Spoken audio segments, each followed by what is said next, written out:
Oh my God, yes, government workers, you pay me back all my money, every cent. Well, you're the guys that caused the trouble since 2015. There was no issues. Like I said, we're going to keep going back to 2007. That was recovered from. It was at a maintained level where I actually went for health check at Medibank Solutions for immigration back in 2014. There's letters surrounding it. There was no issues. Giovanni, my ex-partner, was not a carer, and I have not dated anybody after him. If I have sex with someone, I'm having sex with someone that's a complete stranger. Brett Aikenhead, his friend Peter Fry, Mark Henner, nothing to do with me. Met Brett Aikenhead in April 2015, brought my dog from him. He's a free prostitute. His friend Peter Fry harassed me. Yeah, played a good prank on the losers. Mark Henner, again, I've given a good detailed statute declaration. You might want to read it, losers. So, as for the green card, that's mine. That was my green card. I've studied design. I worked in it. Now, let's go back. Because it seems that everyone's got an issue with the facts when my own family are trying to run their little scam. Because let's just say it's Justin. No, you're not. You see, my injury was a simple mugging. You know, it was a Glasgow coma. It was a bad mugging, bad injuries. But it didn't warrant me what all these people have said. Because I went straight back to my studies. So I've studied design in 1997. I studied fine arts in 1996 at TAFE College. So in 2009, well actually technically in 2008, I went to orientation at Emmore Design Centre to start 2009 Design Events Illustration Certificate 4.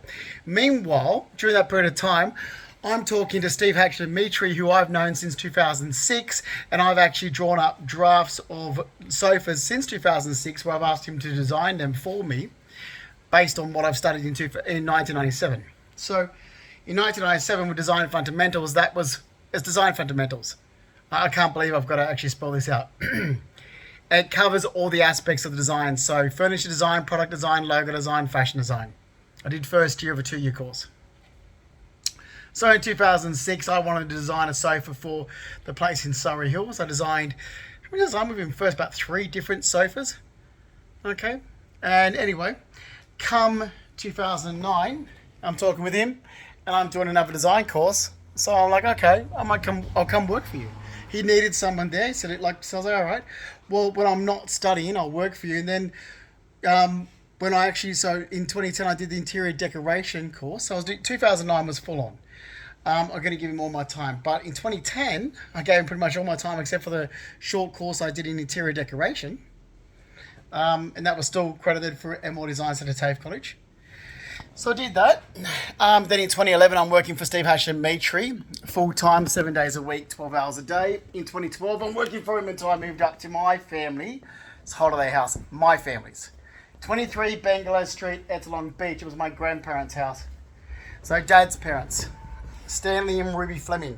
And when they died, we kept it as a holiday house still because even growing up, the back of the house had like there's separate bathrooms and so forth, so you didn't have to go into the main house. But there was like a cabana area that, like another full self-contained 1 bedroom. When I was young, it was twice the size. When I got older, because no one, it went into disrepair for years because no one was going up there checking on it, so they demolished half of it. So it used to be double in size. Okay, so off the main house was another little sort of like flat off it. And Dad used to use that when he was up on the Central Coast with Dad and Annette. So Amanda and myself, my twin sister Amanda Lee Fleming, myself Justin Mark Fleming, we used to be staying at the back of my nan's house at the beach, and Nan would be in the main house. All right.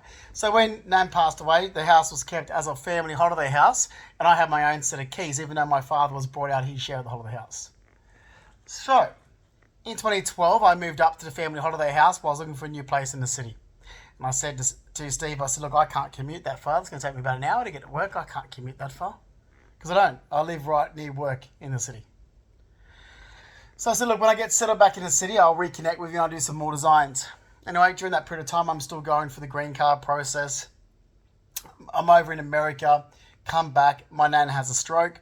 I'm up on my nan's bedside. So my life wasn't what everyone has made out to be. As I've said, medical teams, social workers, support workers, groups, organisations, everything you have is bullshit. You didn't get it from me, and I'm not the one fucking goddamn lying. My mother could have confirmed this, which is what she's been asked to do since 2015, which is why I have nothing to do with my mother, Carol. Because I've said, can you tell the truth? Where was Giovanni at Christmas in 2010? He wasn't with me. Like, Giovanni was barely ever with me. He's my ex-partner. He was running around, going nightclubbing, catching up with his friends. He's bitching about me too. Like I've said to them, while he's bitching to you, he's with you. So he's not with me, and then he's in South Australia all the time, taking time off work, saying he's got to be at home with me because he's a carer. He was just lying the entire time, basically. I was off work, recovering on a return to work. Now I can prefer to say this in court, thanks, because the casino is the one that wanted that 10-year return to work, not me. They should have been forced to pay out damages for a glioblastoma. Okay, that's what should have happened. So I didn't have my life disrupted. They should have been forced to pay out damages for a glioblastoma and unfair dismissal. They wanted to get rid of me.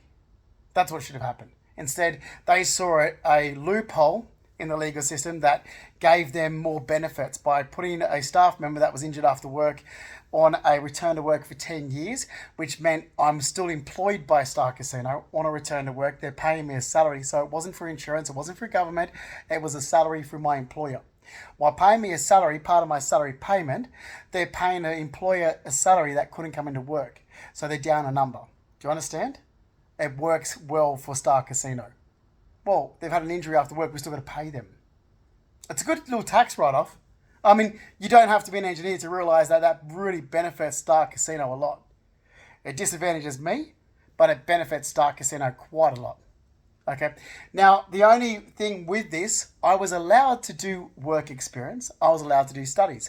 I was not allowed to go back and work anywhere else during that period of time as a VIP host. Otherwise, it will forfeit my return to work. Now, I wanted that return to work in 2017 for a number of reasons. I have disability, I have injuries.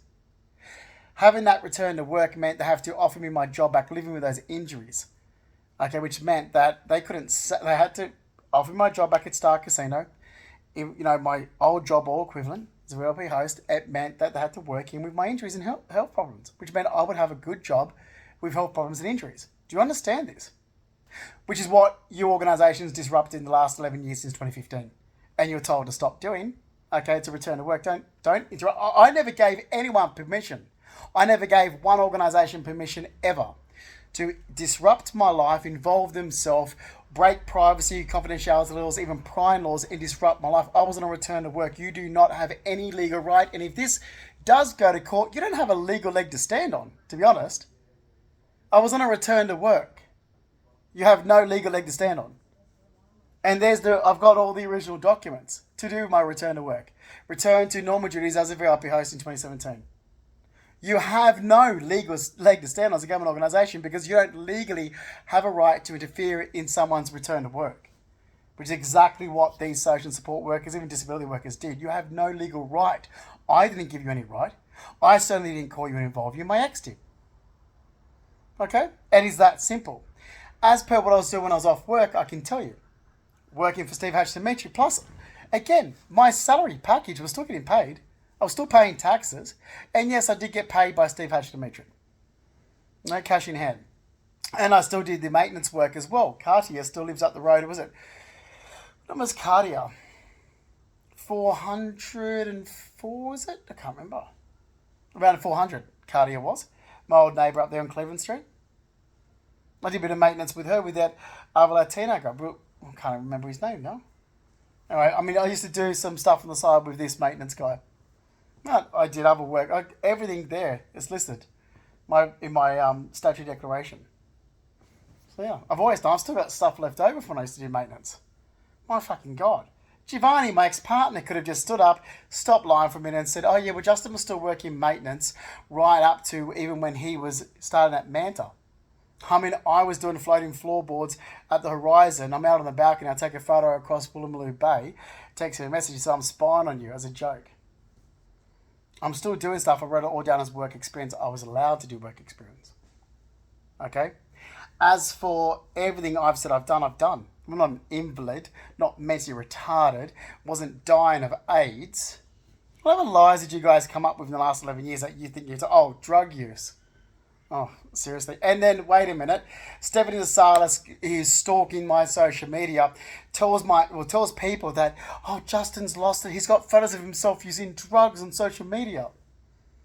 You go and find a photo of me on social media where I'm using drugs. Go and find one. Because what her and other people were using was the DVD that was filmed at my place in 2006 and 2007 called Kelly. It's a movie that the scriptwriter Jeremy Patterson, who lived above me, wrote. Okay? Bridget Price, who worked in Marlborough Street, who also then lived above me as well in the other unit. Bridget Price, who was an agent to producers. So on Marlborough Street, where the old building for David Jones warehouse used to be, like something like that it was, that old, really old building there just before the park, just before those towers, those Surrey Hills suicide towers. That building, okay, is all offices. In that, Bridget Price worked, and there used to be like an agency for producers to get producers jobs inside that building. Okay, she worked there. She joined us when we started making a film around Surrey Hills regarding drug dealing. So around Surrey Hills in 2006 and 2007, myself, who just finished at Screenwise in Surrey Hills, Jeremy Patterson, who finished at script writing, Bridget Price, who was working as an agent to producers, okay, all in our prime decided to get, well, we're always involved in the film and television industry, but Jeremy wanted to go out on his own with a production team. So we all put together and worked on this film. We filmed at the RPA, Royal Prince Alfred Hospital. We were going around areas, and to try and get the rights to filming, was, you know, flashing. Jeremy was flashing his little sort of student ID saying, look, we're just doing a student documentary, which is how we got around security at the RPA to film, which is how we ran in like maniacs and aggressively in the foyer of the Royal Prince Alfred Hospital in 2007 to do a film that looked like we were fucking nuts. It's a film. And Jeremy went on to submit that film into a film festival and use it to actually try and get a production team to go further with it. It is a film that people thought was real because my place was used as the set. It's a film. An acting film. The other thing Stephanie Salas was making up was, so smoking cigars. Yeah, I smoke cigars. Smoking hookah, shisha. That's not drugs. It's an Arabic pipe. And I've always smoked that since 1997.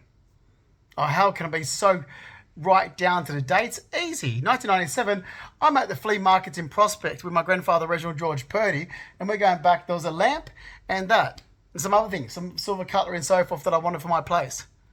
Okay, and Pop's like, wait, I'll borrow this.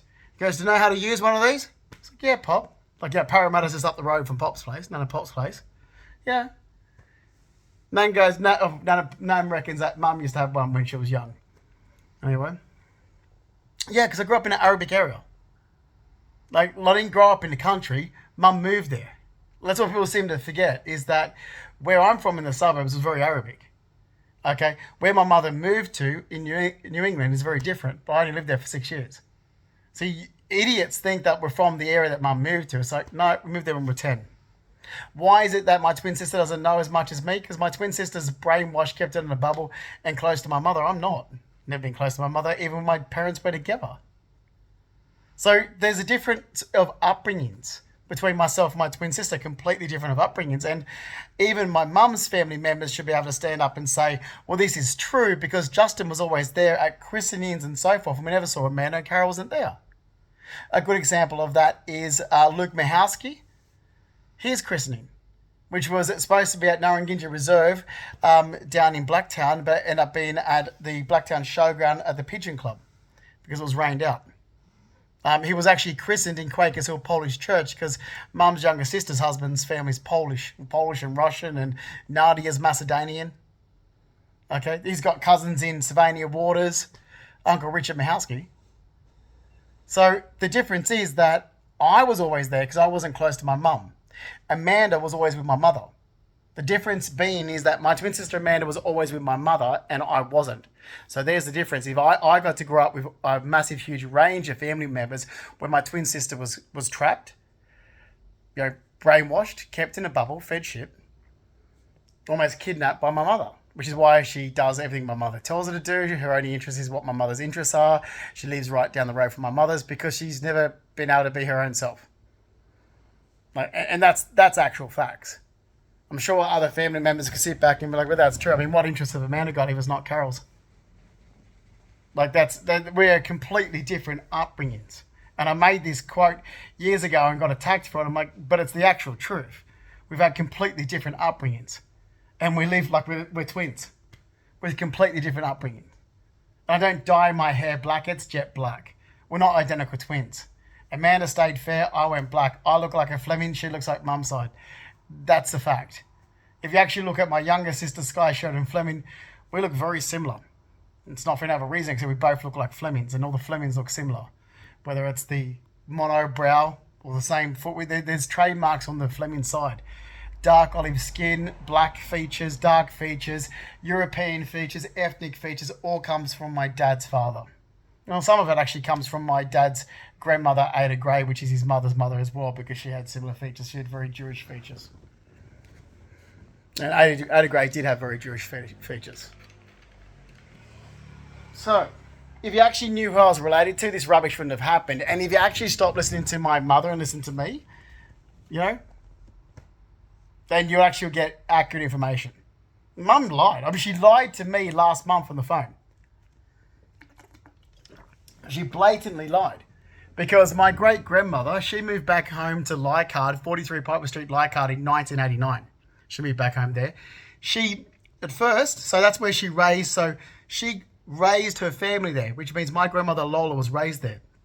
The house is owned by her brother, Leo Patrick Sayer. Yes, Leo Sayer is her brother, not the singer, which, you know how many times deadbeat nurses, I'm like, Leo Sayer is my great uncle.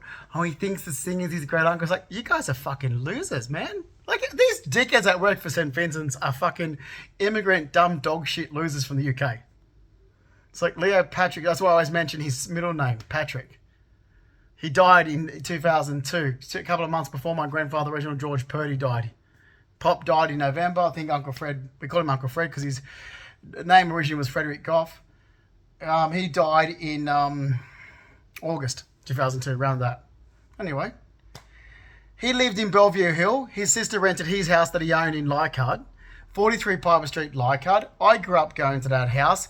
Nan, Big Nan, which is what we call her, Mary, who raised my grandmother, she moved back to that house in 1989. She lived her life out there until we put her into the nursing home in Jersey Road in Stratfield, and that was around 1994, and she died when I was 16 in 1995. These are the facts. I grew up at the house in Leichhardt, going there, I call it Nan's house still, okay, and climbing the viaducts across the road in the park. And even Christy Childs, which is my mum's sister's daughter, can confirm that, yeah, we used to climb those viaducts. She wasn't always with me, but there was times that we would be going there climbing those stone viaducts and trying to get to the small little area. We would spend all day in the park climbing those viaducts, growing up in Leichhardt. That's where our family's from. Like, if you actually listen, because Mum moved to New England. We're not from there. She moved there. Mum's father's from Balmain, Roselle. Mum's mother's from Leichhardt. Yeah, they're all horse people, but, the city was a horse city once. Something that idiots who aren't from Sydney don't realise that. There was horses everywhere. There were stables everywhere. You could adjust horses in the city. When I grew up, we had horses in the suburbs. We had land in the suburbs. Okay, Mum moved. We're not from an area that you would keep tagging me into and then making up stories to why I don't go to the area. The simple fact is that I'm not born there, I'm not raised there. I have no reason to go there. All my family's in Sydney. Like, what is the reason? Like, I caught up with Mum's cousin last night. He had to run off because his auntie Tess, which is his mother's side, so not my blood relative, she was having a bad turn in the nursing home. But I haven't seen his auntie Tess since his mother's funeral in, that must be, November 2003. And they used to be at Putney, which is not far from Gladesville Bridge, from memory, going through Birkenhead Point. That's where they're all from. Mum's cousin's the police officer I had dinner with last night, Brian Keegan, and so he's retired, but he still lives in Leichhardt. They're all still there. Like, that's where, Mum's, his father's my nan's brother. They're all still from the inner city suburbs of Sydney. A lot of them, they just moved. I've got family down in Bowral, I've got family Central Coast, it's where they want to go to. They moved in the 1950s to the Federation, beautiful homes there near Parramatta. Then they moved on to the Central Coast. And my mum's parents moved in the 1960s to the suburbs. They have land. They moved from the city to the suburbs. We had a horse stud there. When it turned ghetto, it was started to because the government wanted to build all this low-income area. We sold and got the fuck out of there, so we don't have to live around these types of shit I'm living around here. Sold and got the fuck out of there. Thank God. I've no issues that mum moved from there. It was a beautiful house and I wish it didn't change, but the government fucked the area up. It went from being big houses with big homesteads and swimming pools and land and horses and rich. Well, you're going to say that they're affluent people because they could afford to go out and spend money on thoroughbred hacks. They weren't like the people that live there now. The people that originally are from there, they moved and left like we did. We weren't going to live around these shit people, which is like the shit people that live around here. Fucking losers. Yeah, they moved. The house was all demolished, everything's flattened to the ground, and there's low-income housing built over it. Deadbeat, pathetic losers of scum, trash people that live in that area now. Wasn't like that there when I was there. I mean, big properties was there. Big houses. Landscape gardens, swimming pools, stables. That's what was there. What is there now is not what was there. People that grew up there, they go, oh, well, I've lived here for 20 years. It's like, yeah. Okay, but back in the 80s, this was all massive, huge houses, long driveways, estates, like big houses with stables and swimming pools, which are no longer there because they've demolished it, one house, and built 30 in its place for you low-income deadbeat scrubbers with your single-parent mothers. So all the normal people moved out of the area and all you scum trash live there now. We moved out. It was a beautiful house, but you'll never live there fucking now. It's disgusting. And I'm still having losers think but his passport and this says he's from there. It's like, exactly. Your birth certificate doesn't change. Where you're born, like where your parents were living when you were born, is there on your birth certificate. It doesn't change, you loser. And that was a horse stud. We sold it, Mum sold it to developers and developers built what's on there now. But that was all a horse stud. All these houses, like 30 odd houses, you're living on the land that we owned. That I grew up in. They used to have a swimming pool, split level backyard, landscape gardens, big house. You're just a low-life piece of shit like the scum that lives up above me here. That's what you are, that live there, but we moved. So then Mum moved to New England, Dad moved to Empire Bay. Simple. And we're going to stay around a shithole area of low-income house, low socioeconomic people. The fuck do you think we are? Mum's sister's children? So she moved. And you make it into a big deal. It's like, it's not a big deal. The dynamics of an area changed because the government wanted people's land to build low socioeconomic housing. Like, that is not a big deal. It was a whole heap of land that the government saw it's close to two big main train stations and down the road from public transport. They could buy up all this land and demolish everything and build low-income housing, so they did. So all the original people that lived around when I lived there don't live there. They all moved in the 80s. Last of them triggered on in the 90s. I think the Zemets were the last ones to ever leave, or did the Zemets stay? You know, the Cavalieris, the Zemets. God, it didn't Fran and Bill Friend lived down the road there too. They had a massive big stubble pony. All gone. All gone so low socioeconomic deadbeat people can, have their single, I'm a single mum with a daughter, only on welfare. Yeah. So it's not the way the dynamics were in the 80s there. And then we moved. And I barely lived in the area that Mum lived in. And all their family, like I said, was still living in the inner city. I can't stand this fucking area. And I moved into the inner city, 2000. And I've lived in the inner city except for, little spurts here in America and so forth. But in the inner city now most of my life. Facts, Baxi, stop, mate. But this is just going around in circles. And this all started with a dirty little fucking abbo that had his nose out of joint. Well, you know what? I'm sick of fucking little aboriginal cunts with their nose out of joint. It's not your land, it's not your country, and it wasn't goddamn fucking stolen, you dirty fucking savage animals either.